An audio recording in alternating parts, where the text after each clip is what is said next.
What could be more fitting than hosting the Tourism Indaba in this coastal South African province, known for its vast beaches, mountainous landscapes, shark diving and cultural villages? The conference is expected to bring in over 260 million rands into the South African economy. Indaba has always been one of those major events that when it is actual stage in this province, we always get huge receipts out of it. The anticipated 260 million will take place over the next 3 days, for 4 days if you count in people arriving yesterday. And for us as the province of Kwa-Zulu and the city of Durban, it's a happy times. It's happy times because we have been very lucky that since the festive season, we have not seen the decline in terms of the occupancy numbers. We are sitting at around about 92% in terms of hotel occupancy. That in itself indicates that we have been riding on the waves of the festive season. Well, Indaba means a lot for the economy in South Africa. It injects into the South Africa's economy more than 260 million. To be specific about Durban, it injects more than 60 million rand over a period of 3 days. So in terms of local economy, boosting local economy, it plays its part. 60 million rand in 3 days, that's a huge investment into the local economy. It also provides temporary jobs during that period, but it also serves as a platform that consolidates the full-time employment in the hotels, in the restaurants, transport, and so on and so forth and so on. So that's what this particular event is contributing, both locally as well as nationally. It is here where robust panel discussions on the state of tourism in Africa took place. Partnerships were forged and sellers tried to promote their offerings and buyers came looking for a bargain. The event opened with a breakfast hosted by one of the champions of the 36-year-old Indaba, the MEC for Economic Development, Tourism and Environmental Affairs for KwaZulu-Natal, Michael Mabuyakulu. The Tourism Indaba has grown in leaps and bounds in the last 36 years, and we're happy that KwaZulu-Natal has had quite a very good contribution to make in the growth of the tourism industry and the Tourism Indaba in particular. This year, for instance, we are sitting with more than 1,000 exhibitors and with more than 1,600 buyers who are in the Tourism Indaba. It was no coincidence that members of the East Reroute were well represented at this breakfast. The East Reroute was born out of a meeting of minds held in 2011 at this very Indaba. Mabuyakulu, together with the tourism ministers of Mozambique and Swaziland, agreed that a 3-country operation promoting tourism would be beneficial for all parties. 5 years on, Swaziland's Minister of Tourism Jabulani Mabuza explains how it transformed the mountainous kingdom. It's definitely helping because this makes us to be able to be known, even to actually it's one of the examples that makes me to support inter-tourism, because you as a country, if you are alone, if you market yourself alone, it's difficult to reach out to the world. But if we market together, it is easy. So as East Reroute, we have brochures that are being distributed now even outside the world, outside there, where you cannot afford to get to if you are just Swaziland alone. So I'm in support of the East Reroute, and it is working for the countries because we are packaging, we are bringing all our products together and package them as one. So if you come to South Africa, you might as well go to Swaziland, you might as well go to Mozambique. So I'm in support of that. This year's Indaba was about the heart of the economy, small, medium and micro enterprises. Many were lured to it by the event's focus on putting you at the forefront of business success. Indaba is important because it brings out all the buyers from around the world, and selected buyers who are keen and eager to sell South Africa. It's a great platform for us to meet them and go through what our product has to offer. For us, we welcome the issue of the SMMEs, primarily because for us, we are bringing in 19 SMMEs into Indaba. We are bringing those who are the first time coming to Indaba, that we are linking them and setting up opportunities for them. And then we're also bringing those who are coming in for the second and the third time to Indaba, who we have accommodated them in our main catering stand, And the last part are those whom they are now coming in for the last time, but we have actually found stand adjacent to our main stand. And what then does is that for us, we have said the issue of transformation in the tourism industry is a critical factor, and therefore building a growing entrepreneurship interest in the tourism industry is a must for us, all of us in the country, and focusing on SMMEs and as well as historically disadvantaged South Africans to come to this sector is important for us. Like in the tourism industry, the next attraction after breakfast was South Africa's Minister of Tourism's media talk, hosted by renowned business journalist and anchor Richard Quest. Questions were raised about the country's visa regulations and the recent banning of major sports events in the country. Joining Minister Derek Hanekom on the panel was his deputy Thokozile Xasa, Gillian Sanders, a tourism expert and head of the advisory services for Grant Thornton, South Africa, and Machaji Ramawela, the chief executive of the Tourism Business Council of South Africa. Ramawela shared the key messages coming out of the discussion. I think for me, the very, very big thing is about us really making this Indaba a real Pan-African event, that we really have to get the rest of Africa to come here, to really be part of that. And South Africa must behave that way as well. We mustn't only talk, we must also make sure we embrace our African sister countries to be part of this. But the second thing was around the need for private sector and government to really strengthen the relationships. The whole issue of trusting, has to really be broken. We really have to build good relationship, and that can only happen if we speak, government understand our language, we understand their language. But it's going to start with us having to understand government language, so that when we speak with government, we know what are the things that are important to them. The same thing as when they speak to us, for them to understand what's important to us. And then, of course, I think the other big theme for me out of the discussion yesterday was around the whole thing of open skies, the challenges, removing the challenges for Africa's tourism growth. Airlift is one big thing that is on our way. Infrastructure development is another, and of course the whole issue of connectivity, both embracing social media and the digital space, very, very important. Those are the things for me that came out yesterday. Richard came out about the decision by the Minister of Sport, and we made our statement very clear. That says we're really concerned about that. We do understand that government has a certain pressure in terms of addressing the whole issue of inclusive growth when it comes to us as tourism, and on the sporting side in terms of making sure that this issue of transformation is addressed. Why transformation? That the team that goes out and represents South Africa, all South Africans can be very proud of it. So we understand that part, but what our message is that there has to be balance. Because we cannot afford another, what did Richard call it, shooting ourselves in the foot kind of stuff. And so we really, as South Africans, and I think that's another theme that came out from yesterday, as Africans, as South Africans, we really need to deal with our narratives, because the story of Africa, the story of South Africa can only be told by us, and we need to tell the world how to tell our story. So I think it was coming from that point of view, that when we have certain pressures, we need to know how to handle it, or where do we handle it before we go to the public, because once it gets in the public space, it's like wildfire. It can be anything, and we may not be able to recover so quickly from it. So that's just my feeling about what Richard was picking up yesterday. And then around the whole visa issue, again, the lessons of consult, because we're in this together. Stay tuned for more. Then, for those who weren't in session, a wide range of tourism offerings were on display at the Indaba, from wildlife to the Hilton. The hotel chain's Matthew Roberts shared with us its continental expansion plans. From Middle Eastern Africa point of view, we're opening on average one hotel a month for the next 5 years. Now that does include the Middle East and the Gulf countries as well, but that gives you an idea of our pipeline as a whole. In 2016-2017, across Middle East, Africa and Turkey, we'll open 55 hotels. So that's really quite a pace.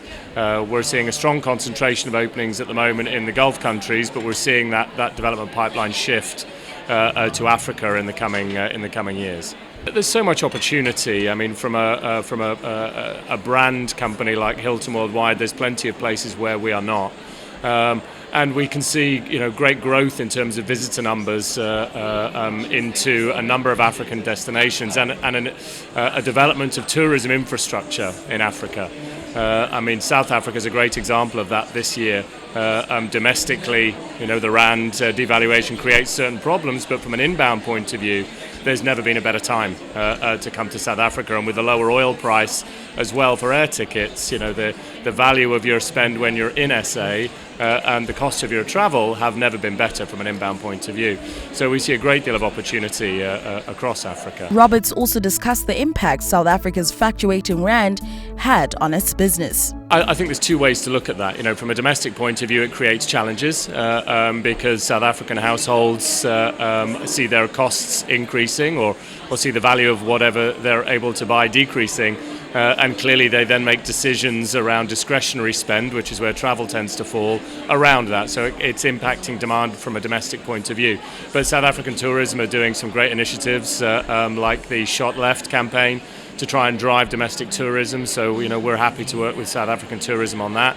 But then the other perspective is from an inbound point of view, whereas, as I was just saying, there's never been a better time to come to South Africa, and South Africa's on many people's bucket list. My advice to them would be, book it now because the conditions have never been better. The Tourism Grading Council of South Africa, a business unit of South Africa Tourism, was another organization which had a busy stand during the event. So the Tourism Grading Council is the only authority in quality assurance in South Africa. What we typically do is we assure product across various different categories, from hotels to bed and breakfast, guest houses.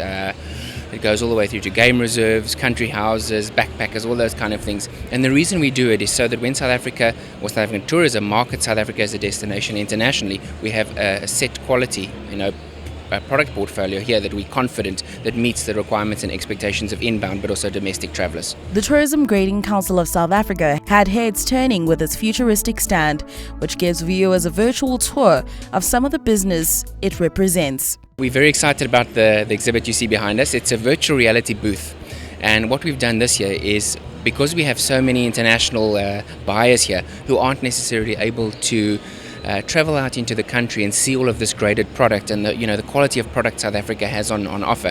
We've brought some of the graded establishments and the Lilizela Tourism Award winners into this virtual booth so that international buyers can come and sit here and experience what it's like to be out, whether it be on a safari at one of the top hotels or a really, really top class bed and breakfast or guest house out in across South Africa. Ezulwini Wildlife is a governmental organization responsible for maintaining wildlife conservation areas and biodiversity in the Kwa-Zulu province of South Africa. Dr. David Mabunda, CEO of Ezulwini, says it has to make large investments in order to protect South Africa's wildlife. Our business is, our core business is biodiversity conservation. And that involves looking after various species. Although our approach is an ecosystems approach, everything in the ecosystem is important. But there are key species that are systems engineer. Rhino, elephant, in fact large herbivores keep the system going. They actually bring about the biodiversity symbiotic relationship and the mosaic integration of the various species, plants, animals, everything to make the ecosystem tick. So that's very important. If you lose one of the keystone species, you've got a problem. Rhino to us is a foundation of our tourism business, of our conservation business. Even our logo, our brand is the rhino. It is also our currency. It's very important. But the onslaught on rhino poaching, brought by rhino poaching on our rhino, is creating enormous pressure on us. It has exerted a lot of pressure. We now spend a lot of money, which would have been spent elsewhere, just on the protection of the rhino. We have to acquire extraordinary labor-saving devices, tools, equipment, aircraft. We've just purchased a fixed-wing aircraft at almost 10 million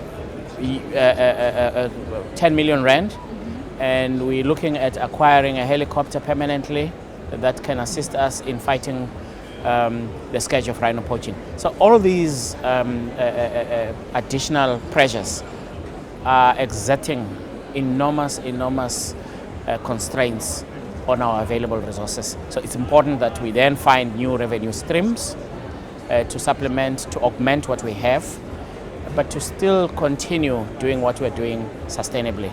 So the challenges that we're experiencing have forced us to look all around for alternative avenues. And part of that is to commercialize and generate own revenue than to keep on begging, sending a begging bowl to the government. We can't do that. There are so many other enormous challenges on the fiscus. We can't depend on the fiscus entirely. It's important. There will never be a time when conservation will be self-funding, self-sufficient, but it can be viable. So we want to make it viable. Government was well represented with the numerous provincial stands at the event. The Eastern Cape Parks and Tourism CEO Vuyani Daimani painted a picture of the state of the tourism sector in the region he is responsible for. Two things that we've observed in the latest figures published by the SAT, our market share in terms of the domestic picture. We've increased our provincial trips from 2.1 million to 3.2, which is a good improvement in terms of the domestic figures. And I think it's consistent with the domestic campaign that we've embarked on in terms of popularizing our destination. We're still lagging behind in terms of the overall performance, in terms of the international and average visitations. But the turnaround in terms of the growth that we've seen is a good indication of the popularization of the destination. I think that will be the key. But the other thing that we're beginning to see is that we're working on is to consider the accessibility of our destination. There's been hard work around the accessibility, the opening of the Wild Coast from the road infrastructure, the improvements that we have seen from a road access. They're beginning to yield positive results in terms of opening that para. And I think the broader growth in terms of the education and the awareness, the growth in terms of the participation of our products insofar as the national campaign led by the minister, the Lilizela Awards, we've seen an increased number of participation of our products at that level. So all these are a sum total of a consistent engagement, marketing, supporting of our products insofar as this aspect is concerned. So we can only hope for the better in terms of this. The RAND is doing good work from a recession point of view, making accessibility to the destination cheaper from an international perspective. I mean, good numbers that we're getting of people visiting directly for different activities. I mean, the western part of the province, you've got golfing heavens, where some of our guys from afar in Sweden, they go specifically to play in our nice golf courses that we have. Durban Tourism CEO Philip Sitole shared the developments that have been made in the city's tourism offerings over the recent years. The landscape of tourism in Durban has changed. It has changed in the sense that we now have new properties and products that have been developed since 2010 Soccer World Cup, which was hosted by South Africa. We now have new investors that have come in the north of Durban to develop new products that are intended to attract international visitors. We've got a new project called the Oceans, Umhlanga Oceans. Umhlanga Oceans is there to, Umhlanga Oceans is it's a new development that is worth more than 3.4 billion rand, which is a mixed-use kind of a product which provides a shopping experience. It will provide residences. It will also provide other places of entertainment for visitors. It's also going to host quite a number of international brands. It's important that we have international brands in this city so that people are able to identify with us because they need to go beyond what we provide as the city of Durban. The landscape is also changing in the sense that we have now involved townships as part of our package. We have places in the townships that are contributing or which contributed towards the freedom of South Africa. So when we speak about history, culture and heritage of the city in South Africa, we cannot leave out townships. One of the townships, which is in the north of Durban, called Inanda, contributed a lot in terms of the struggle against apartheid in the early 1900s, as it produced some of the stalwarts in relation to the struggle against apartheid. People like Dr.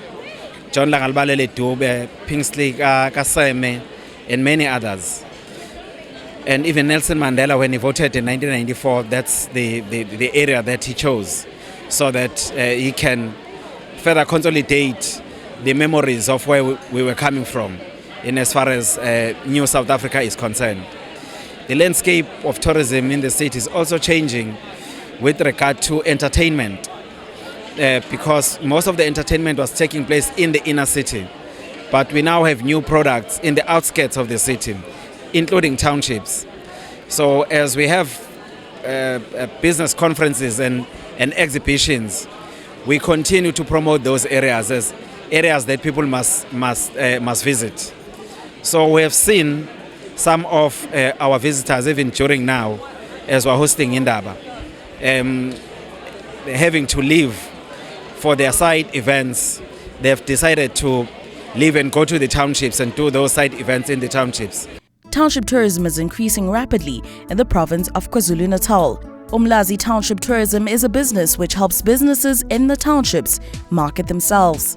Umlazi Tourism is an office that was established in our township to help the coming up businesses, tourism businesses, to market them, to market their products so that they can be recognized throughout the KZN. So what we do is we put together a list of products. They come to our database, they take a membership, and then we promote them in platform like this at Indaba. So today we brought along a Lounge, which they do functions. They've got Shisa Nyama, where people go and relax. And then we brought about 2 tour operators that we want to expose them at Indaba because it's their first time coming in here. In Indaba, we felt that it's a good platform for us to participate in it because one, as people from the township, people don't even know more about tourism, so we're trying to build that thing around our township people so that they have more understanding of what is happening at Indaba and to promote actually the township experience to other people from other countries that are participating at Indaba. From promoting township experiences to promoting social initiatives, it was all happening at the Indaba. I Am Constitution is a campaign that aims to encourage South Africans to embrace and live the Constitution, to celebrate the achievements of South Africa and constructively confront challenges to reach the country's fullest potential. The Ishikovitz Family Foundation, in partnership with Constitutional Hill, aims to take this initiative to people all over the country. The Ishikovitz Family Foundation has launched a national campaign called I Am Constitution. What we're trying to do is take this campaign that celebrates 20 years of our Constitution on the road to engage South Africans. We've joined forces with Travel Massive to take this campaign on tourist routes, because what we believe is that engaging heritage with tourism, which is essentially what we're doing with this campaign, offers tourists a far more engaging, immersive experience. And research has even shown that the more you talk to South Africans, the more you talk about their past, the more you educate tourists about what are the issues we're dealing with, the longer they stay in a country and the more they actually spend time and even come back to this gorgeous land. The campaign needs to get people talking. It needs to get people talking in a way that we can take that survey. We're obviously doing surveys, we're doing educational materials, we're working with tourism partners so that we can keep it going in an educational way and indeed use these kind of statistics that we will have by the end of the year to take back into economic benefits for this country, because tourism, as we know, is a huge hopeful driver of the economy.